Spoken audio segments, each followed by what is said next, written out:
The stranger in the mirror, the last thing Leela remembered was the blinding headlights. Then him. She awoke in a sterile hospital room, her body a constellation of pain. The white walls pulsed in time with her throbbing skull. A doctor in a too-crisp coat stood at the foot of her bed, flipping through a chart. "Miss Carter, you're lucky to be alive," he said. "You've been in a coma for 2 weeks." Lila tried to speak, but her throat was sandpaper. "Do you remember your name?" She nodded. "Leela Carter." "Do you remember what happened?" She closed her eyes. "The headlights, the screech of metal done a thing. That's normal," the doctor said. "Memory loss is common after traumatic brain injuries. It may come back in time." He handed her a mirror. "You'll want to see." Lila hesitated, then lifted it. A stranger stared back, pale-skinned, hollow cheeks, a jagged scar running from her temple to her jaw. But it wasn't the scar that made her breath catch. It was the eyes. They weren't hers. Her apartment felt like a museum of someone else's life. Photos of her, supposedly her smiling with friends she didn't recognize. A bookshelf filled with titles she'd never read. A closet of clothes she would never choose. She avoided mirrors now, because sometimes her reflection moved without her. A blink when her eyes were open. A twitch of the lips when she wasn't smiling. Her therapist called it post-trauma dissociation. "Your brain is struggling to reconcile your self-image with your new reality," Dr. Bennett said.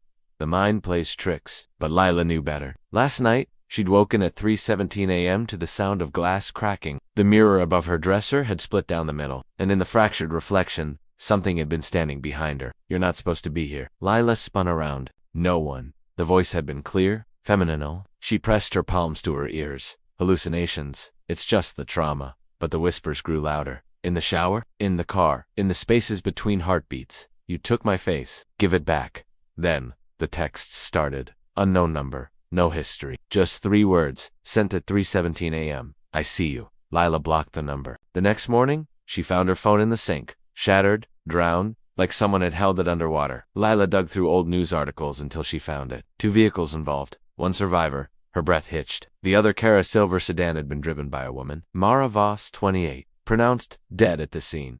Lila clicked on the photo. Mara's face filled the screen. Her face. The same sharp cheekbones, the same mole just above the lip. The semis. Lila stumbled to the bathroom, gripping the sink. Her reflection stared back. But this time, it spoke. "You stole my life." The faucet turned on. Blood gushed from the tap. Lila woke on the bathroom floor. Her head pounded. The mirror was intact. The sink was dry. Another hallucination. She splashed water on her face and froze. The scar was gone. Lila leaned closer. The reflection smiled.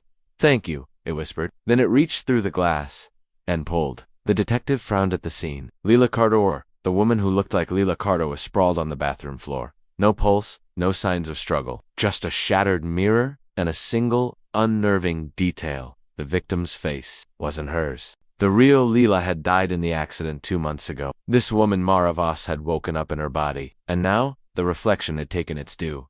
The detective sighed, rubbing his temples. Another one. Down the hall, a hospital room sat empty. The mirror on the wall flickered, a face pressed against the glass. Please like, share, and subscribe for more captivating tales.